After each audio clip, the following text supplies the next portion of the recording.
quick PolyWood update. I printed a palette, came out okay. Some issues. Did a recalibration, flow and whatever. A little better. Actually, this is the first one.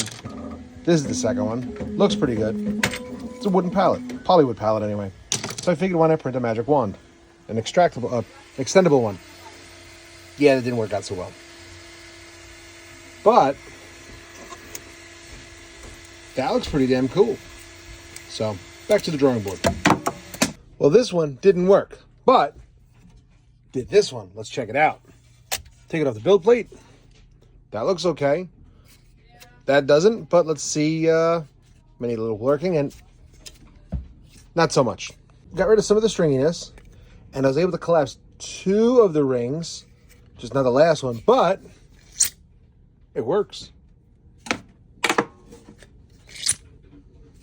Not too bad.